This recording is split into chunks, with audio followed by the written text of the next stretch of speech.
collision with purpose, in pursuit of purpose.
Greetings, friends of the A Collision with Purpose movement.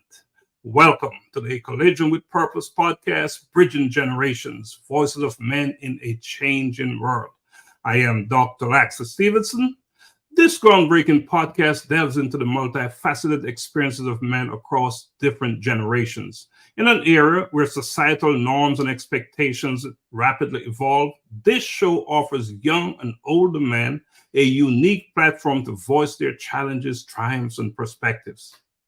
Good evening, everyone. I'm Xavier Willcox, one of the hosts for A Collision with Purpose, Bridging Generations, Voices of Men.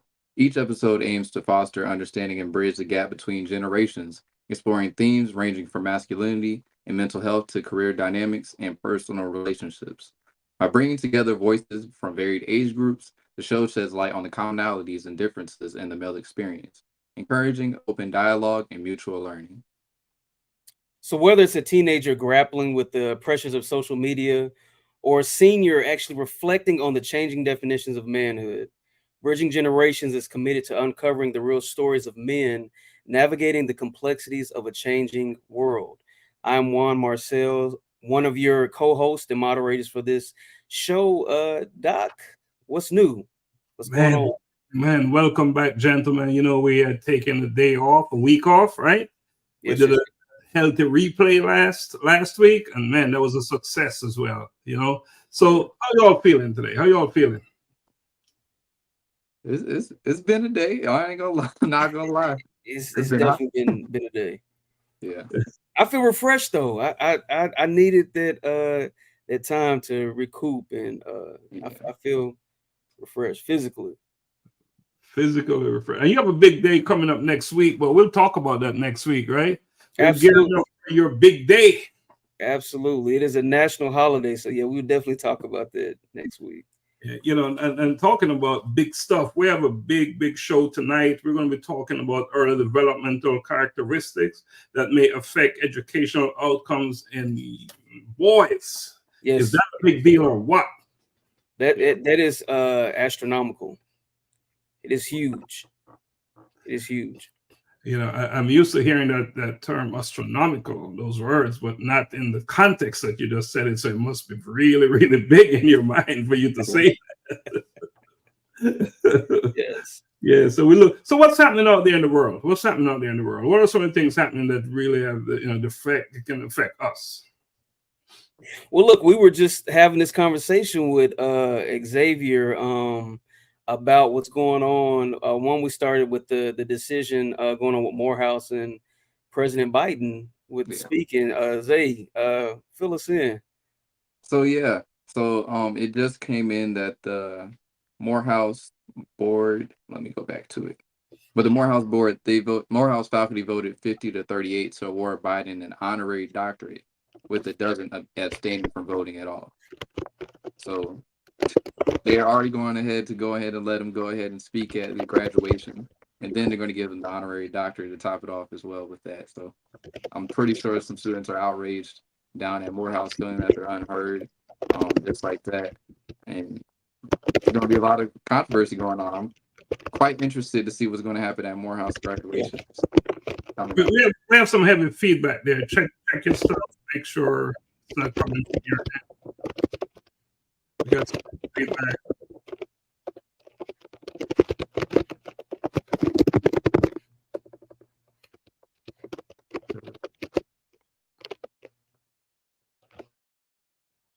One is coming from your end.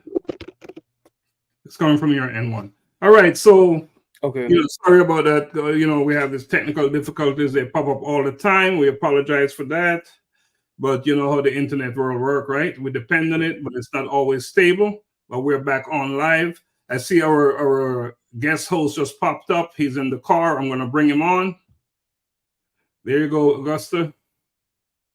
Welcome to the show. I see you're driving. Be careful out there as you're driving.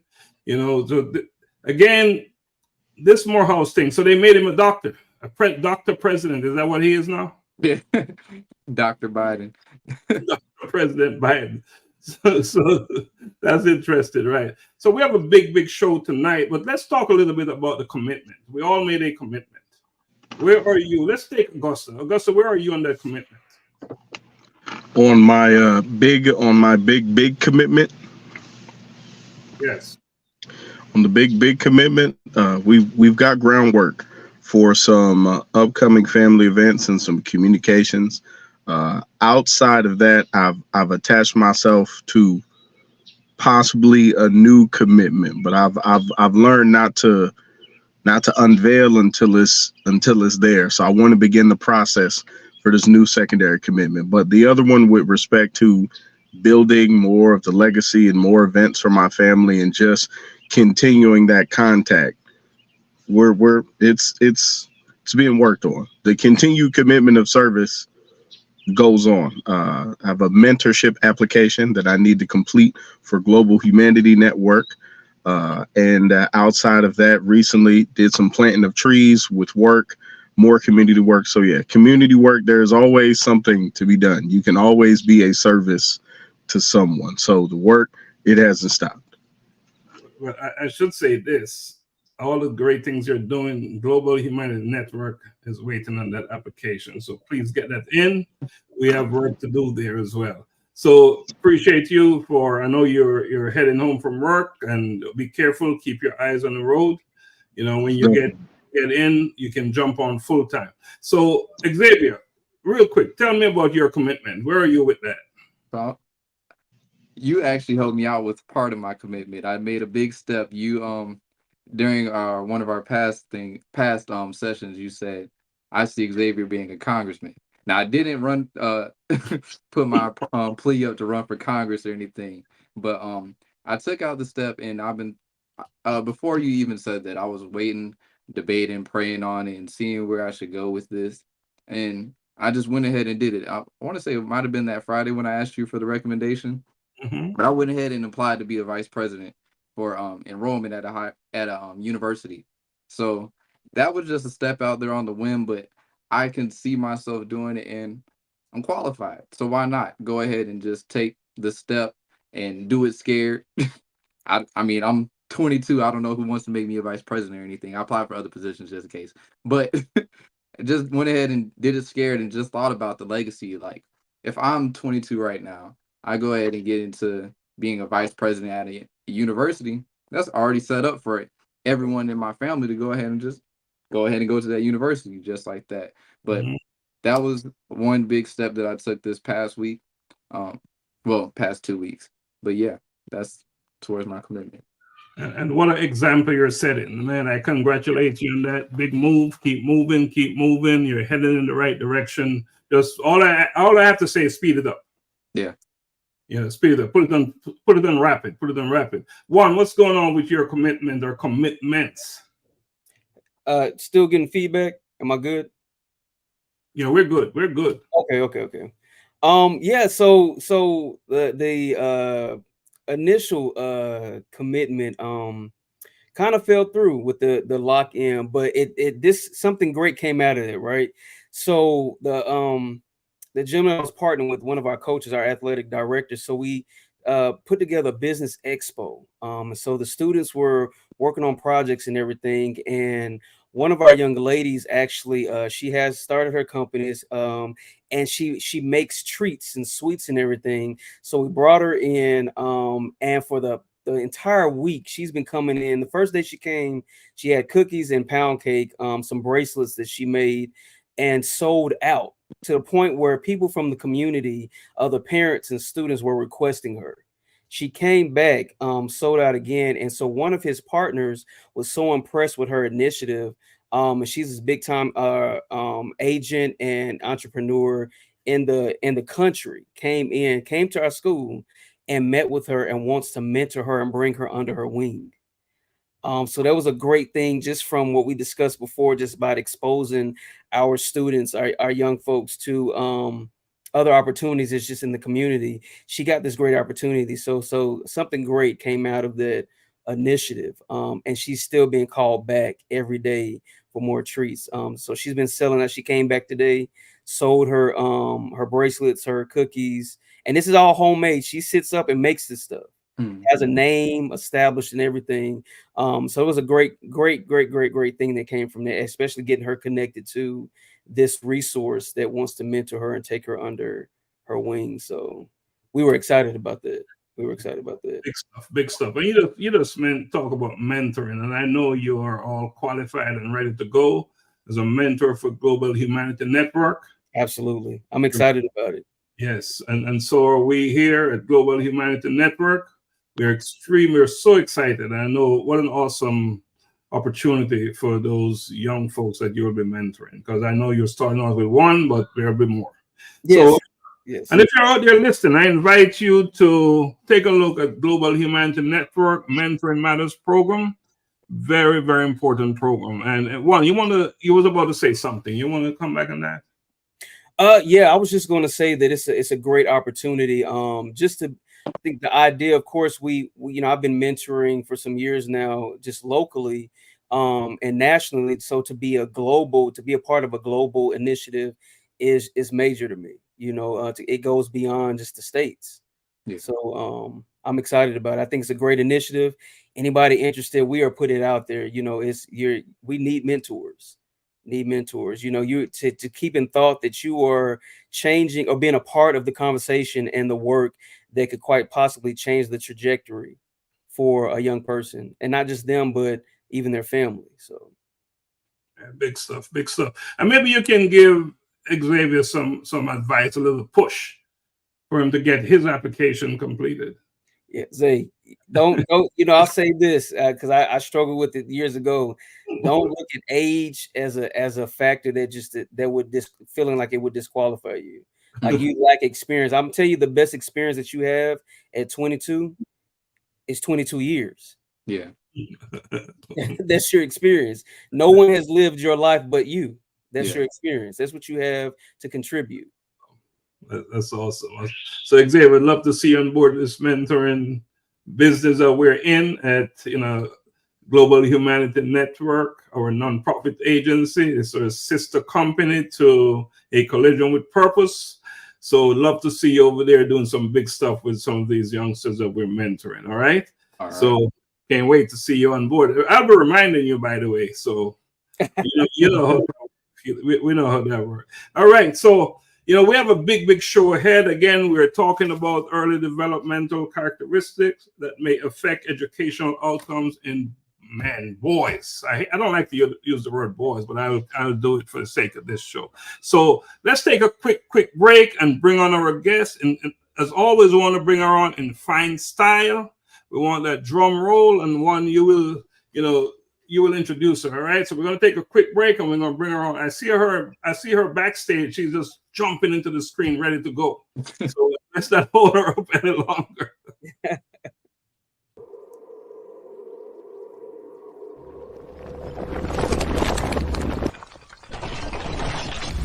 A collision with purpose. In pursuit of purpose.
Right. Welcome back. Welcome back. Welcome. The moment we've been waiting for. Right. Juan? Yes, so we here love to bring our guest in style. So we have the distinct privilege and honor to have Dr. Cecelia Lynch-Mitchell on tonight. She is the force behind a great organization called School Life Ready. She's been doing her work for over 2 decades. Her expertise, she's a board certified occupational therapist. She actually holds, now hear this, y'all, she holds a doctor of occupational therapy degree. Dr. Lynch-Mitchell has played an instrumental role in various healthcare and educational settings. She is the founder of School Life Ready. Her approach caters to the unique needs of children, particularly in sensory processing, fine motor skills, and visual motor development. Her commitment extends beyond professional expertise.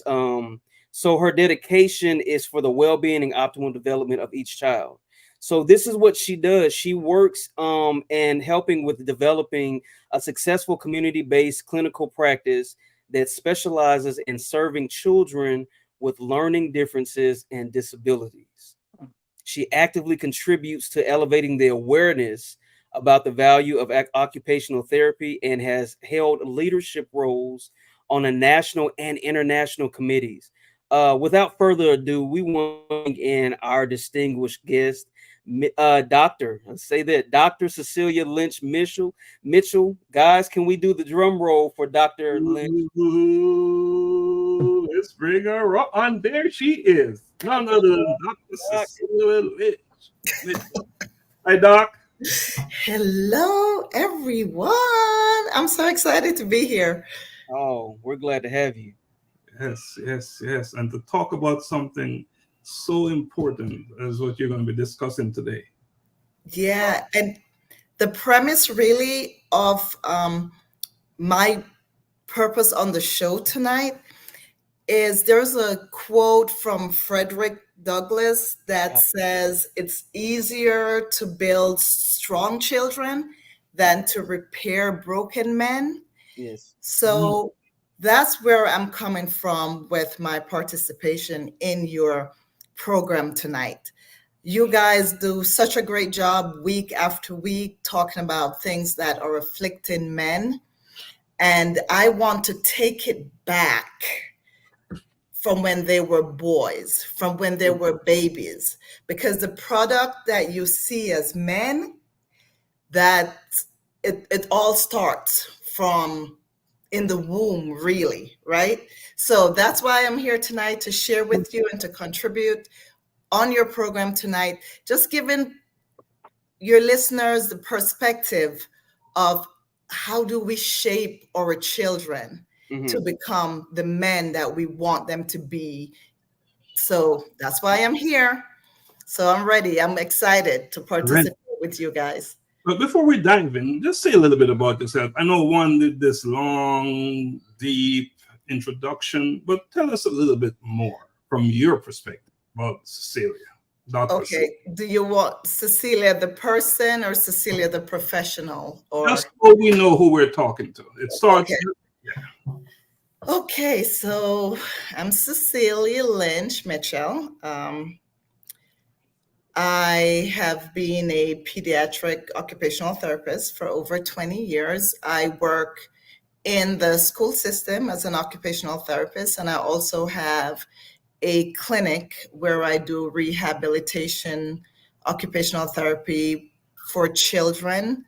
I serve children from birth to 22 years. I know 22 years is not considered a child. However, when we work with individuals with special needs, their medical coverage, they're considered eligible for medical coverage until they're 22. So that's why when I tell people, I typically tell people I work ages 0 to 22, work with children. In the school system, my job is predominantly helping a child to access their educational environment. In the clinic, my job is really to build those skills that the child needs to be able to perform their occupation. And, for children, occupation is learning, and it's playing, everything that a child does in their daily life, eating, taking a shower, all that stuff is considered part of their occupation. Hence, my work is called occupational therapy. So I obtained my doctorate degree about 10 years ago from the University of St. Augustine. And I live here in Lawrenceville, Georgia. My clinic is in Norcross, Georgia. I love what I do. I thoroughly enjoy my work in the school system as well as in the clinic. I really try to serve families and their children. I look at working as a holistic. So although I really work on motor skills and sensory processing skills and neurological skills, I also have to factor in family dynamics, different social issues, and everything that goes in. So I use a holistic approach in treating my patients that I see.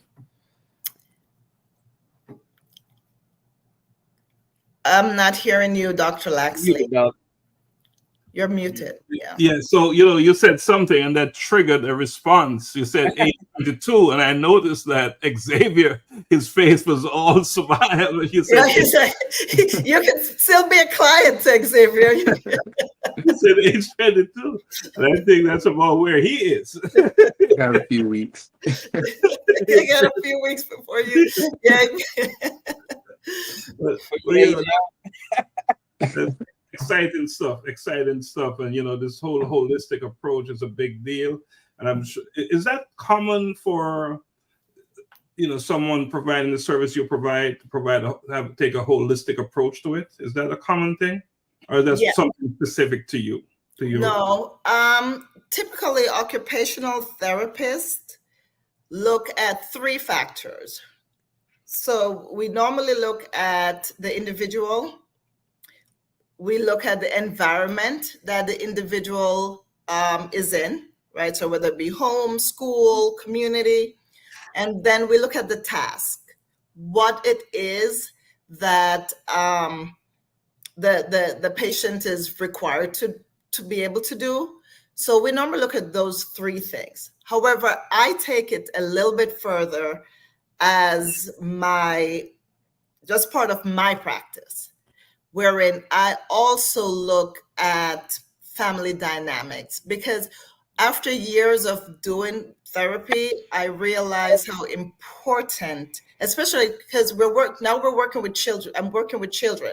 Typically, when we do therapy, it's what we call patient-centered. It's about the patient. But in our case, as a pediatric occupational therapist, I can't just focus on the patient, because the patient doesn't have the rights or they don't have the abilities yet to make decisions as to where they want their life to go or what they want to do. So the parents tend to be like a co-patient.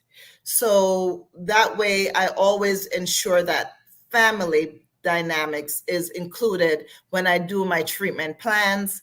I make sure that I look at that holistic thing. So yes, most occupational therapists will look at the different dynamics. However, I put it a little bit further and be a little bit more empathetic and be a little bit more in tune with the family aspects of it as well.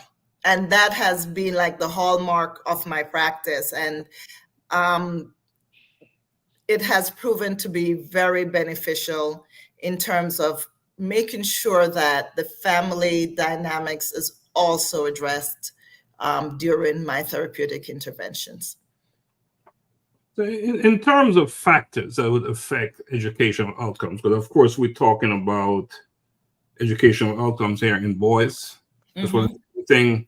How important is teacher quality? Wow.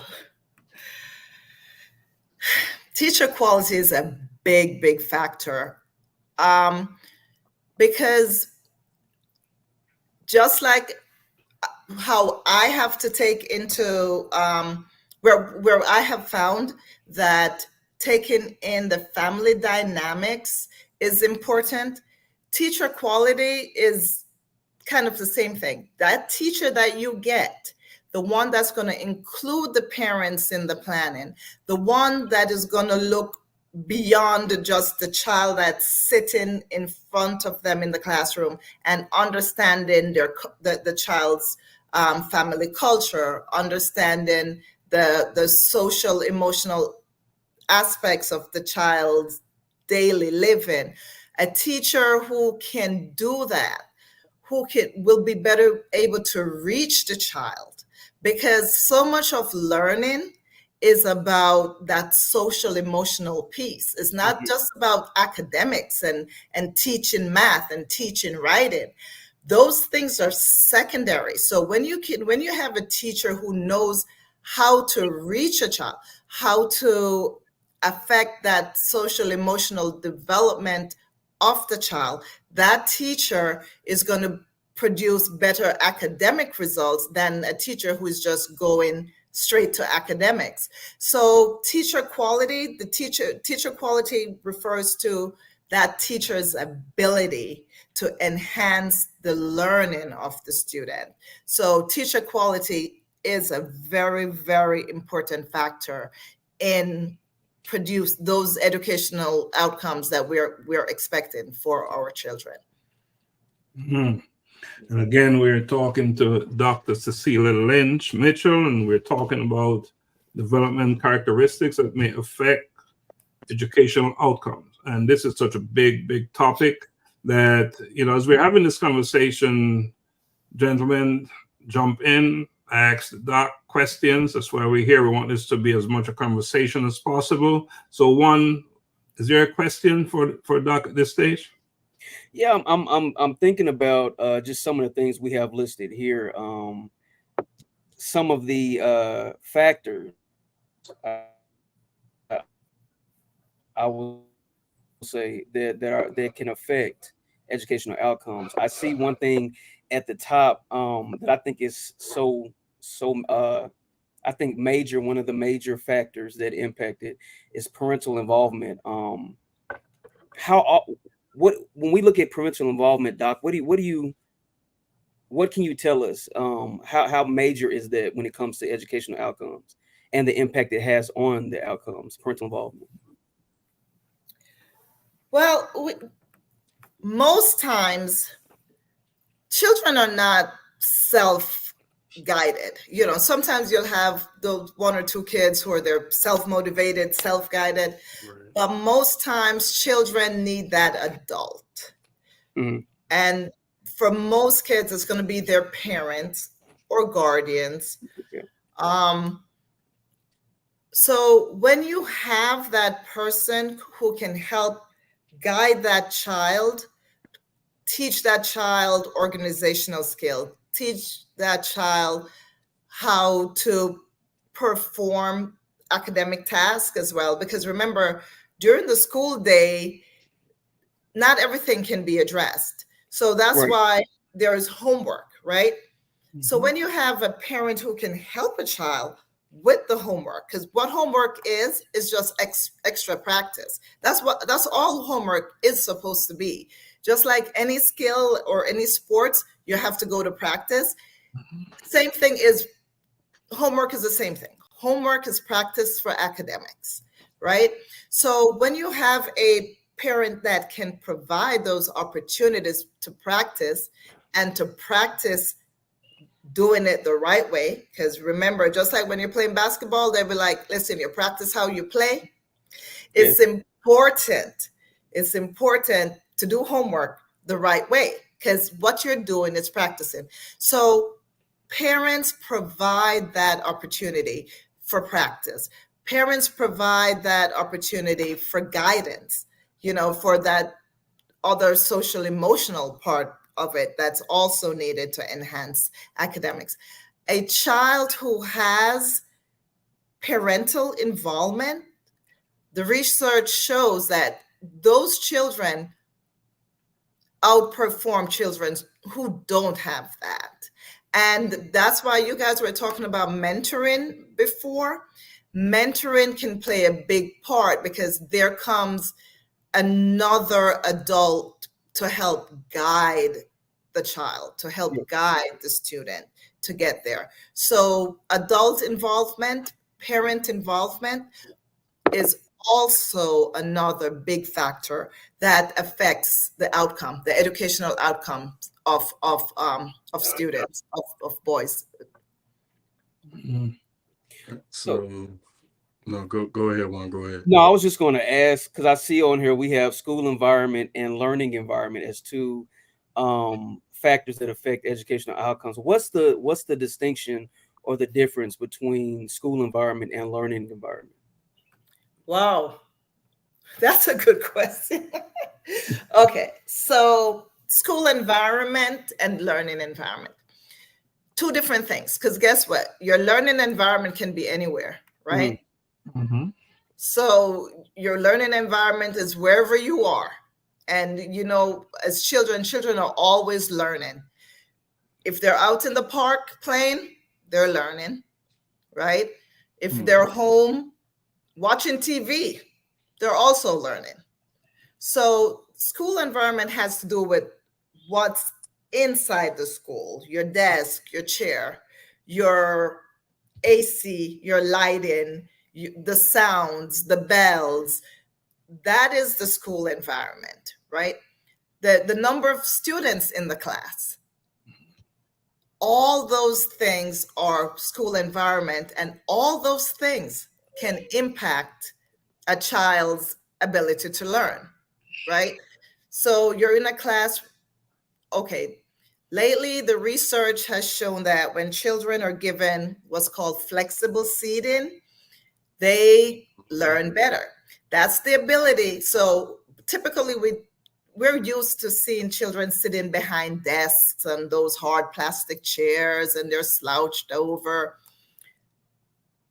The research now shows that children are better able to learn when they're able to move around, so they can stand up, they can sit on bean bags, they can sit on the floor, they can do whatever, because that static sitting is actually bad for their posture, and it also doesn't facilitate learning. So now you'll see a lot of classrooms in the public school system are moving to wherein you see children sitting on balls, you see children sitting on inflated cushions, you see children sitting on bean bags. So they're getting away from that static sitting behind a desk.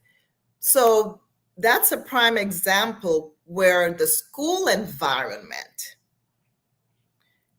impacts learning, right? If you have a class with 50 kids in there and one teacher, that's also a factor of the environment. Yeah. It's not going to be as effective as a class that has maybe 10 students and one teacher, right? So all those are factors. They're all different factors that affect, they're all different types of factors that affect the learning of students. Is there a recommended class size per teacher? That I don't know, but I do know that in a general education class, you can have up 22 and up, starting from kindergarten in a general education class.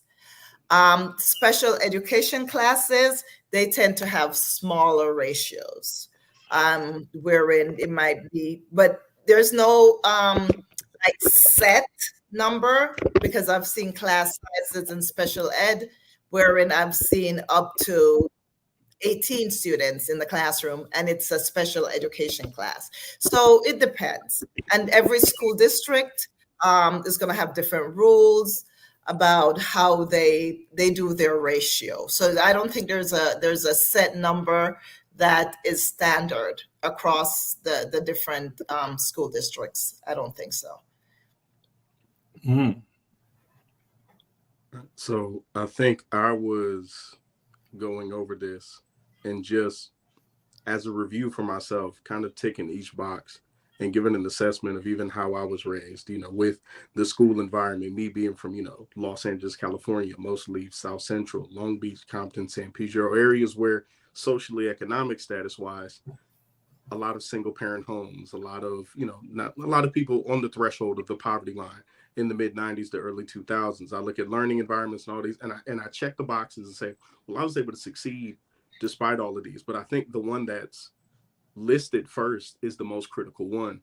And I think it ties in almost with the last one of the gender stereotypes. I know for myself, I saw, I speak a lot about the school to prison pipeline, specifically coming from California, where, we have the largest prison system in the United States of America, number 2 being Louisiana. And I look at, regularly the test scores out of young Black males between the ages of 6 and 14 in California, where they're saying, like a third of them are reading at 2 to 3 grade levels below. So even things like that. And I look at all of the socioeconomics and the peer influence and gang life and single parents and all of that. And I look at the 2 is the most critical. And I'm reminded of my own time in school, where I remember, I had the privilege of attending my youngest daughter's graduation from pre-K, and it was amazing, and she loved her teacher, and parents cried, and it was awesome for her, because I said, you'll never forget this day, because this will be a teacher who you'll have memories for forever. My oldest daughter is going off to high school in a couple of weeks, and she still talks about her kindergarten teacher and that importance of that teacher quality. And I think of myself, and I always give Juan his props, because I say, I was a Black male teacher, and I say, and you are in this field, I always say there's specifically for young Black boys, and even expanding it to young men of color, the lack of representation in that role. Because I think we'd be remiss if we ignore somewhat an elephant in the room of, at least for me, growing up in California, I knew you had, similar to like therapy, a lot of your teachers who are coming out are eager young white women, in their early 20s to mid 20s, and they're excited about wanting to change the world. But at its core, it's like you're now in areas and in elements that you weren't raised in, with people who you can't connect with, Where at times, I experienced moments even in the couple of junior high schools and high schools that I attended, where you had teachers they had a fear of the students, because, and then that gets into, so like, we now have this, like, you don't really have a quality teacher. This person can't be front facing and like give you the integrity and love and effort that you want, because at his or her core, they're like, I don't feel safe around you.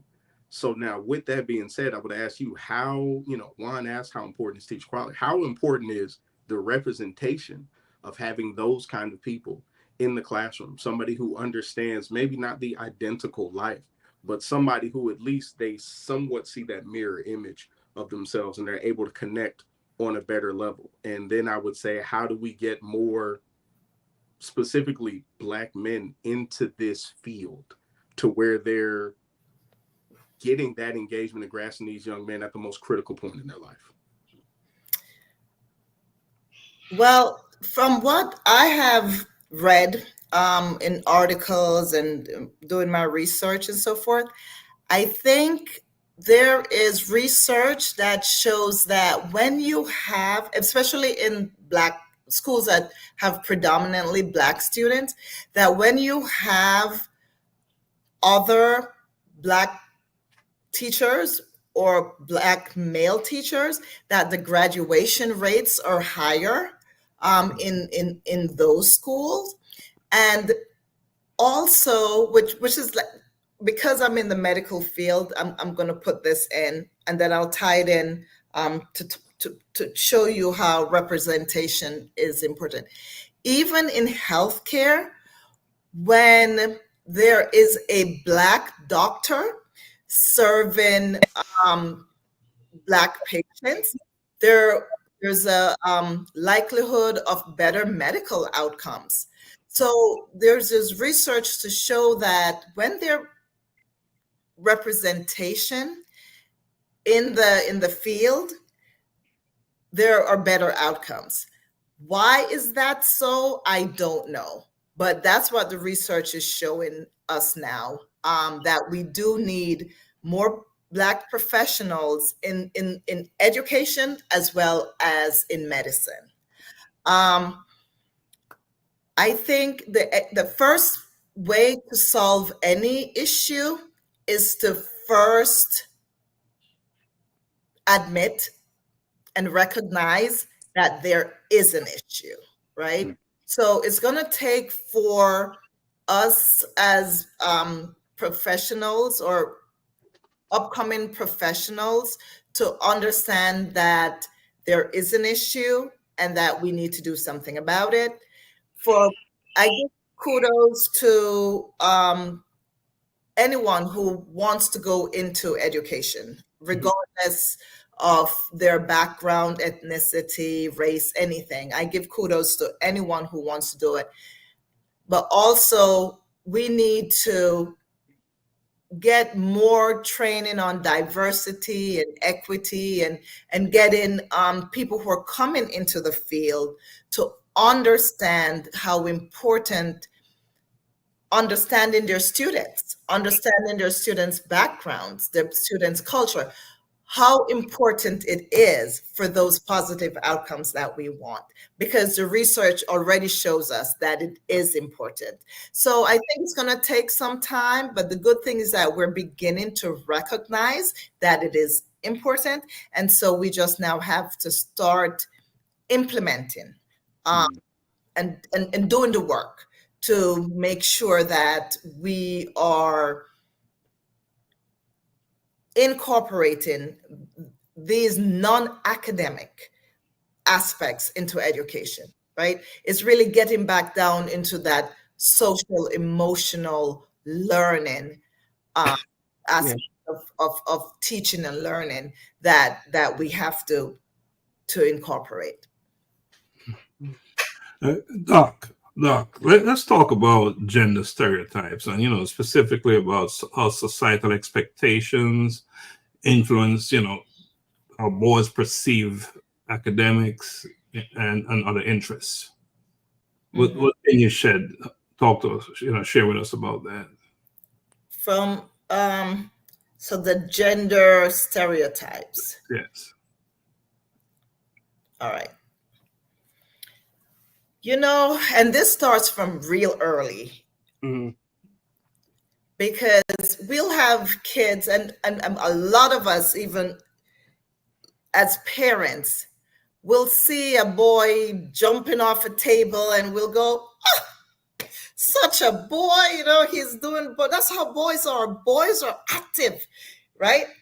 And we tend a lot of times as parents and as educators to say, oh, he's a boy, he's just doing that because he's a boy.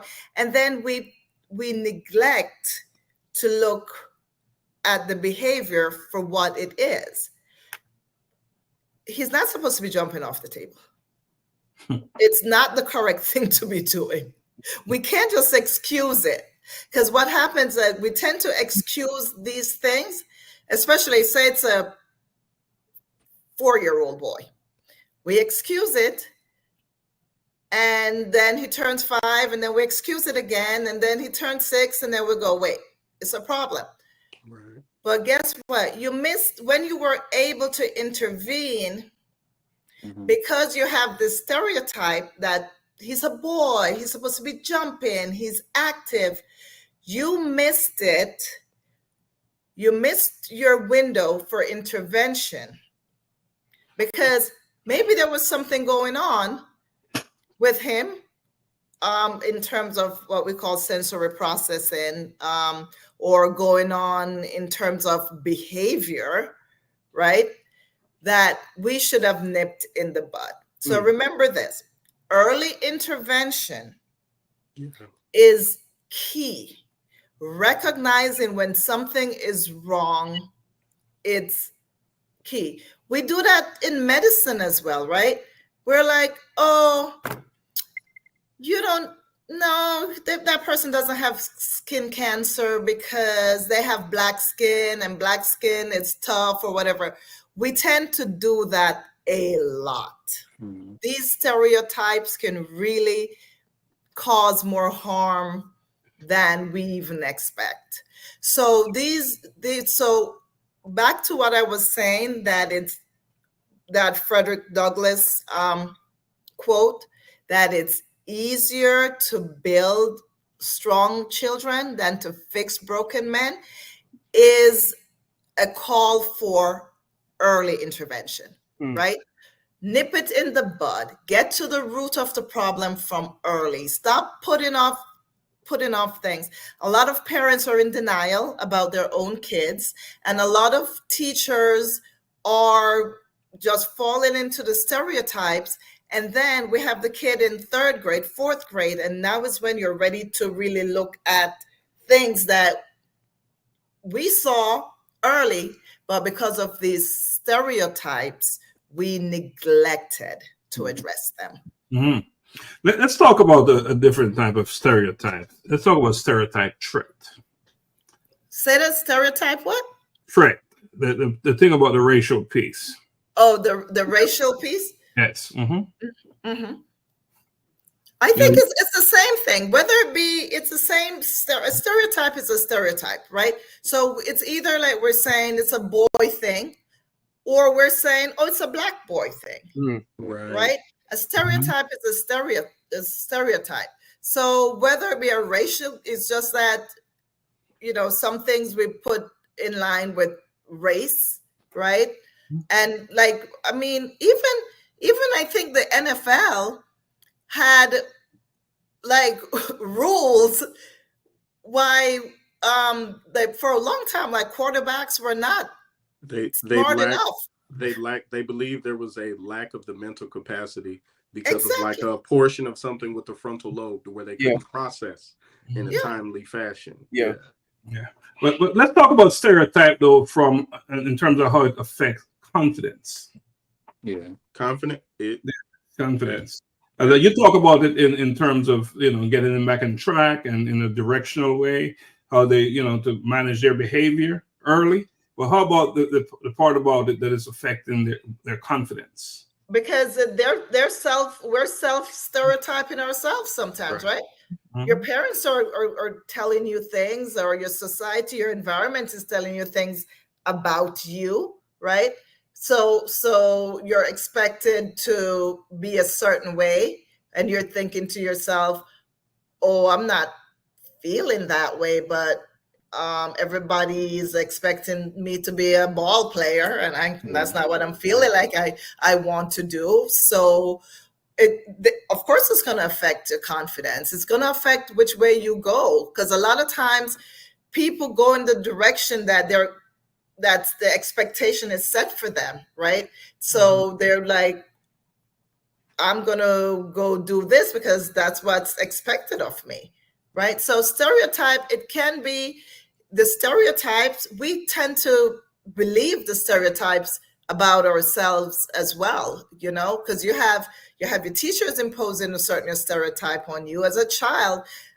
No, the most malleable mind is that of a child, right?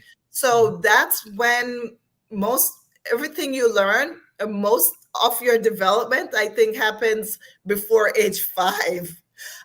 So though in those years, like, everything is embedded, right? And then as we get older, we have to start. A lot of us are now just deprogramming ourselves, Yeah. because we were taught things for so long that were not true Yeah. about ourselves, right? And we have to now deprogram our minds and deprogram our brains from what over the years, right? So again, back to the broken men, harder to fix Yeah. than to build a strong child. All of us are a result of our childhood.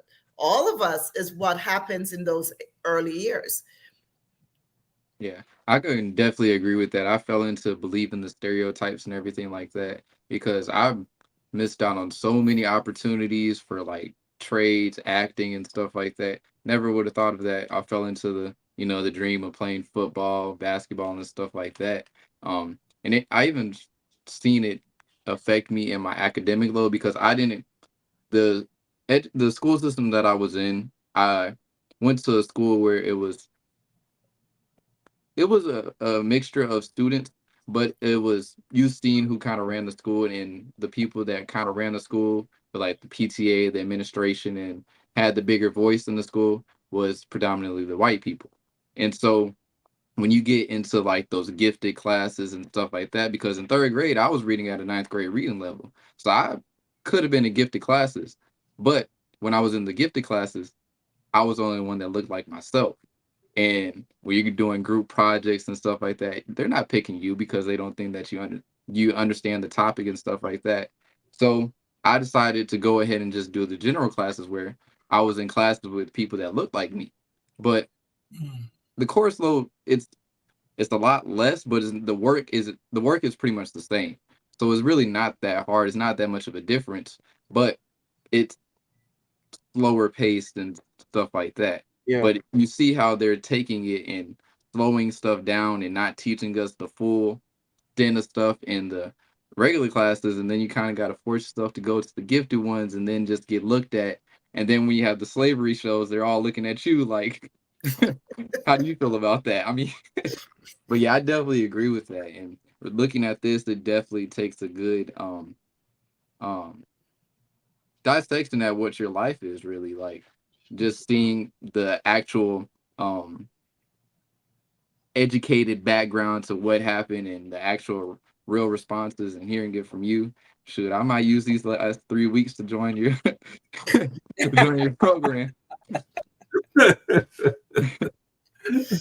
Again, we're on Bridging Generations, Voices of Men, and we're having a conversation with Dr. Cecelia Lynch-Mitchell, and we're talking about developmental characteristics that may affect early outcomes in young men. All right, so I think it's a good time for us to take a quick break, and then we'll come back. We'll continue our discussion. Are we good with a break? Yes. Yeah. Sounds good.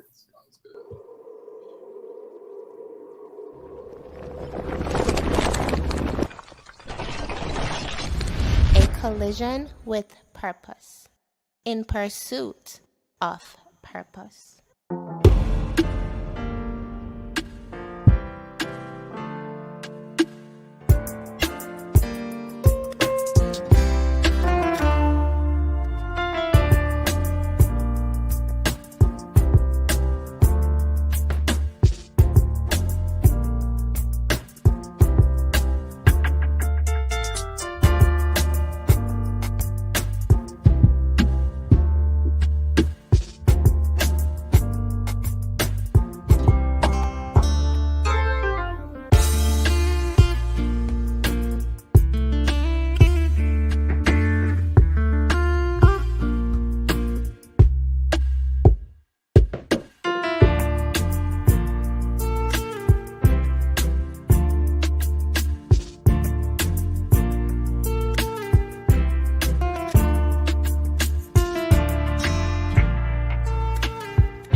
right, welcome back to Bridging Generations, Voices of Men.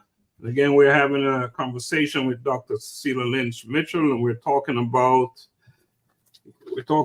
early developmental characteristics that may affect educational outcomes. So just want to go around the room, and any other questions for Dr. Lynch-Mitchell? I was going to chime in on the confidence, only because I think, and I would ask the doctor, because she works both the educational and medical side, even with the mental, I think it's seen often, specifically with gender. I think a lot of Black males, specifically younger, because the expectation is you'll do this, or fear that, like, I tell people, I went to junior high school, 5'10", 290 pounds. Like, I was a bigger kid, but I learned and had to unlearn, as you said, like, of minimizing myself in certain spaces, because the thought of, I work in the corporate world now, and it's thought of moving around, and I don't want to be threatening. I don't want you to feel like, don't want you to feel me when I'm in the room. So even like that, and I see it regularly with a lot of young men. I watch for it. I have a son who's 9, so I have to watch for it with him, even though he's a little fella, like he's the runt of the bunch, if you will. But I still, trying to watch him and make sure, like, are you, being your full self and not minimizing yourself because of the stereotypes or the assumptions that come along with the skin that's attached to your body. Like, are you taking away from who God created you to be to make other people? I saw some earlier today, and I said, I'm gonna tell my kids that for tonight. Like, I'm not dimming, don't dim your light for anybody else. They just got to go blind. Like, you don't dim your light for anybody else. Put shades on, like, put some glasses on, because don't dim your light for anyone else, because it, in the long term, like Doc said, with confidence, it ends up being a detriment. It has to be an unlearned behavior to get all of that out of you. Yeah, I agree with you. It's something that our children have to walk through. And I'm glad you're telling your son that. And I'm glad that our generation, and this show is like perfect, bridging generations, because maybe a few years ago, your dad wouldn't say that to you. He would probably say to you, guess what? Try not to let those people feel threatened. Try not to get in any trouble. So as our generation has shifted, we're saying, no, this is who I am. I'm going to have my power. I'm going to exude it. If you're uncomfortable with it, granted, I'm not going to be mean and nasty. I'm going to be assertive. I'm going to exude my power, and I'm going to walk through this world as the person that I think I am. Yeah. So it just goes to show you how generations, and there should be a generational shift in our thought process, and we're moving in the right direction. I think that's big. I agree with Doc, what you're saying, especially Augusta, just keeping the conversation going. What brought to mind, if I can share, some years ago, my daughter was at Kids Are Kids. She was at her school, and I think they had a day where the kids were picking their favorite princesses, Disney princesses and Disney characters, and they could dress like them. And so my daughter came. She wanted to be Ariel. And I think it's so funny even now how the new Ariel came out, and it was black, and it was so much controversy around this Ariel having dreads and being brown skin.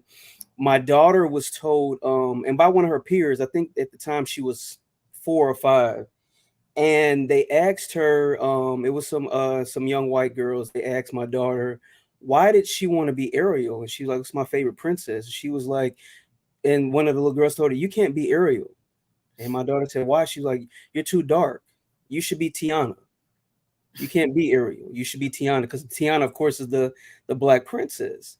So I asked her, I said, how did that make you feel? She was like, I was confused. She was like, because I don't understand why I couldn't be the princess, because it's my favorite princess. I love Tiana, but Ariel's my favorite and I want to be her. And so we had to have that conversation around, me and her mom, just about, still standing in who you are. Right. And representing, and of course, like we were talking about, you said this as well, Dr. Lynch-Mitchell, you said it needs to happen early on. She's 4 at this point. So as her parents, we're having to have this conversation with her about race and differences and feelings and stuff like this with a 4-year-old. But, we've learned, and we had a discussion, even with her school counselor, as well as the parent of the young lady. And what we understood is that these are learned behaviors. She didn't just wake up and just decide, as a young girl, that something is wrong with her being this because she doesn't fit here because she's too dark. Where would she get that ideology or those thoughts? To even have that conversation with somebody that didn't look like her. So we're having to have that conversation even ongoing. My daughter will be 10 in October, but I agree with what this discussion now, why it is important. This conversation is ongoing, because they'll have to face these things and these questions within. What do they say to themselves if no one is having the conversation with them? Constantly, when they're approached with those questions, how do they face in those challenges?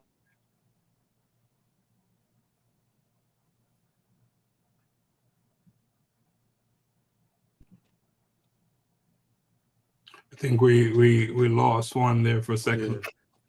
One, we didn't hear the last part of I beg. I was just saying to that it's so important that we continue this conversation with our young people and our kids and our children, because they will be faced with these questions as they get older. Doc, what you have shared with us tonight, is necessary, required information. We talk about that early intervention. How can a parent listening to our show tonight get in touch with you and become because I know this is a business you're running here, and how can they contract with you for you to provide your service? Okay, so when I introduced myself, I didn't really go into my business. So the name of my business is School Life Ready. And what I do, I work in collaboration with other specialists.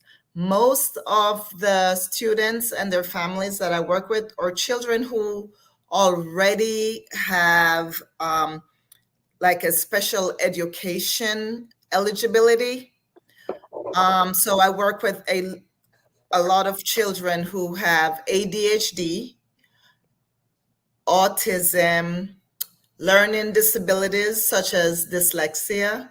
So with these diagnoses, these are a lot of young men that we see, like you don't know that they have these struggles because these are not identifiable by any physical appearance, right?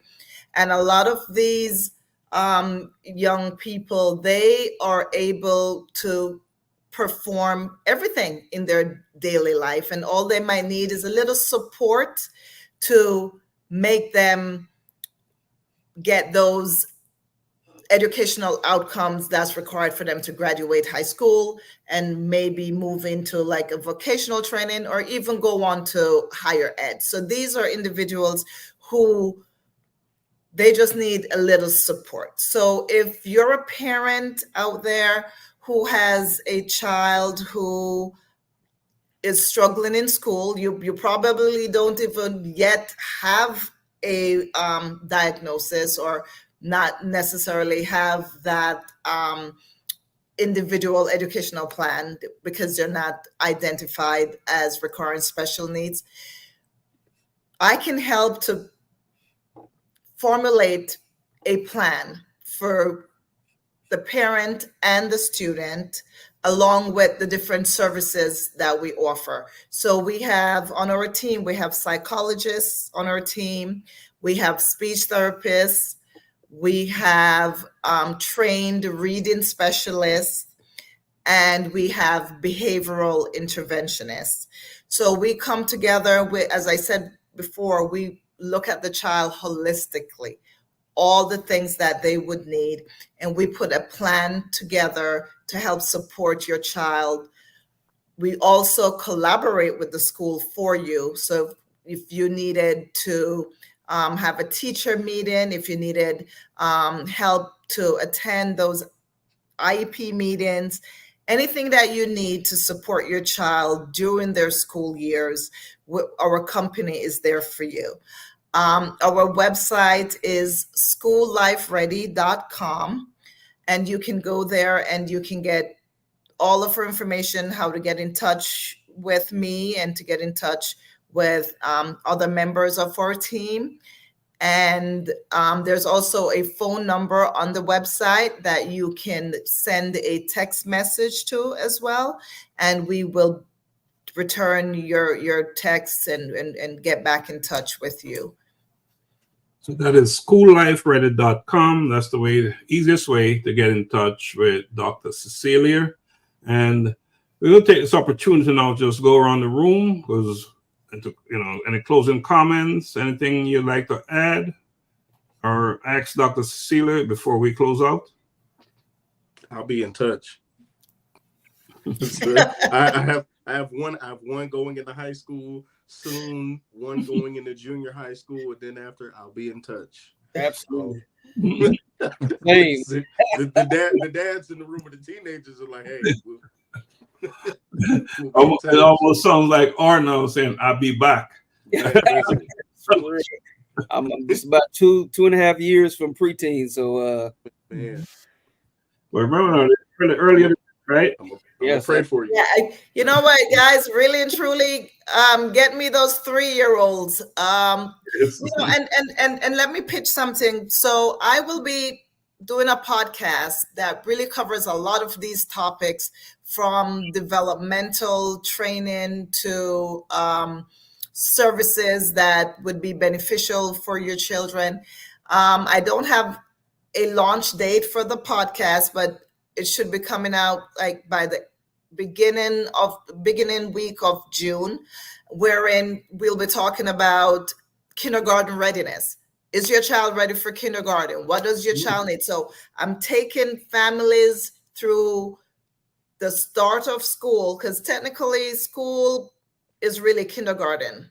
So we'll be talking about preschool into kindergarten, that making those transitions. So I'm taking families through the cycle of school. Our topics, we're going to have professionals from the different areas, experts in different areas that will be coming on the show. So as soon as I have the details with that, I'll be sending it out. Get people to subscribe, because this is going to be great information. So if you yourself cannot use this information, I know that there's somebody in your family, there's a friend or somebody who needs help to get their children ready for school, to get their children doing better in school, to identify different developmental things that are going on. So many people have friends with children who are not yet talking or not meeting those developmental milestones. And a lot of times the doctors are like, oh, they'll grow out of it. Chances are they're not going to grow out of it. Get intervention. It's better to intervene than not intervene, because as you get older, again, back to Frederick Douglass, it's harder. It's easier to build strong children than to fix broken men. Yeah. So let's start early. Let's get in there early. Frederick is very much alive with us tonight. The profound words with significant meaning, right? So, Juan, closing comments? Not just one out. This was a great conversation. I would say a great start. We definitely will have you back, because this is so especially, I mean, it's just where we are now with education, is just the things that's going on as far as funding and mental health, and even in the schools, and what's necessary and what we're lacking in our educational systems. Definitely need this conversation a part two. Definitely part two. So thank you. Is a part two? Part two. Xavier, that 22, that number 22. I said, brought a smile to your face.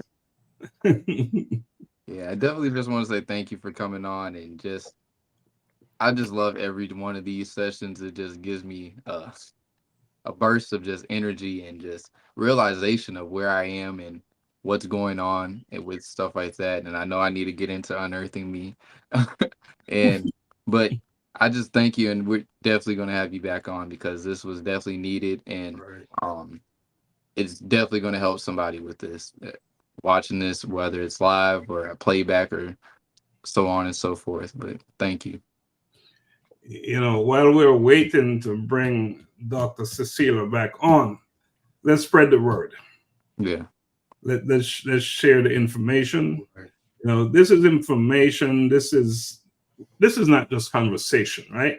This is serious business we're talking about here. You know, these kids, and just like you say, they get on the table and they're jumping off tables, and we say, "Oh, it's a boy. That's what he's supposed to do." You know, we're learning tonight nonsense. Right. Yeah. Nonsense. You know, so the early intervention, correction when it's necessary, right? So we're learning that tonight. Augusta, other than you saying, do you have anything else to say? No, that was it. That was it. Thank That was you. really No, thank you for man. Listen, even though I showed up late, I came into the perfect time, Doc. You know, I have somebody who I could contact with, you know, who I could commiserate and glean some information from, and definitely use her as an asset and a tool for my kids. But no, award-winning conversation, stellar information. I've had the chance to interact with Doc before, and she's just it's always great confirmation. Like, it's always great information. She's always detailing something that is helpful. So yeah, greatly thank you. It was a blessing to have you in here tonight. See, I knew he had something else to say, right? Yeah. When the last time he had one sentence, right?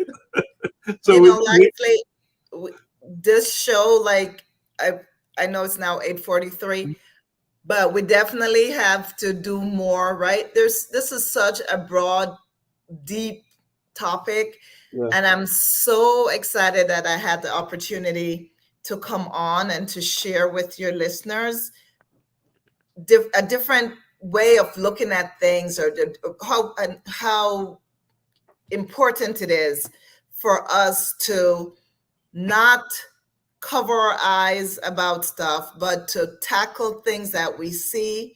And when we see it early, address it early, right? So if any takeaway from this tonight is that I want all parents, family members, listeners, don't push stuff under the rug, because what we do, we end up missing important things that's happening with our children, and especially our boys, right?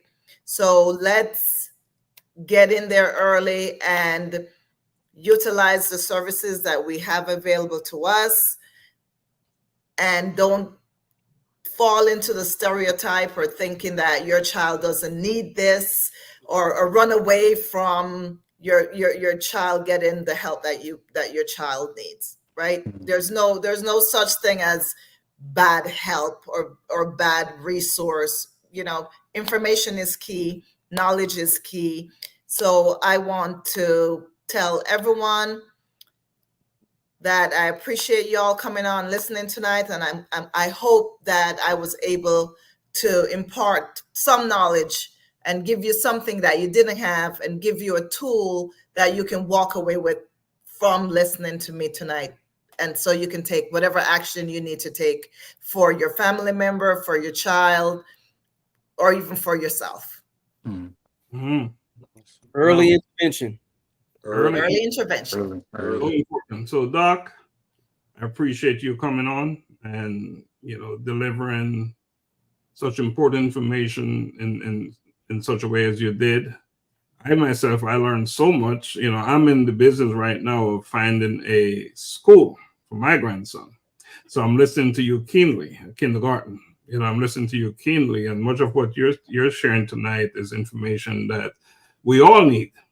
All these parents out there, you know, this is information that is so important, and it's information too often we're not thinking about. We're just finding a school and just say, okay, this is a school they're going next, done deal. Not understanding that teacher quality and learning environment, you know, stereotypes and all the other factors that we talk about is so important, and we need to pay attention. So, and again, you know, they say if you want to keep a secret, leave it place it in a book, right? Yeah. So I'm glad that you're on here. You're talking about it, and we will support your podcast. That you, whenever that starts, you know, we'll support your podcast. We'll share it. So the information is so important that you are delivering. So again, thank you for coming on, gentlemen. It is that time again. Who's going to do the honor of closing us out tonight? Mr. 22. Young boy. You should. When Dr. Cecelia said 22, his face was like his demeanor shifted. Like, Boy. I can still get in 3 more weeks. Got 20 more days. Yeah. You can do it. Zay 22. Hey, close us out. Next Thursday, it's going to be a big show. It's going to be a celebration. One, we're celebrating his birthday on here live. Yes. It's a celebration. That's going to be the primary focus of next Thursday's show. We're celebrating one. A new Club chapter. Club One. More life. All right. Get the word out. So take us out, Xavier, please. All right. This has been A Collision with Purpose, Bridging Generations, Voices of Men, and we'll see you guys next week. As we celebrate one, we're As out. we celebrate one. Show up. Club One. Club One.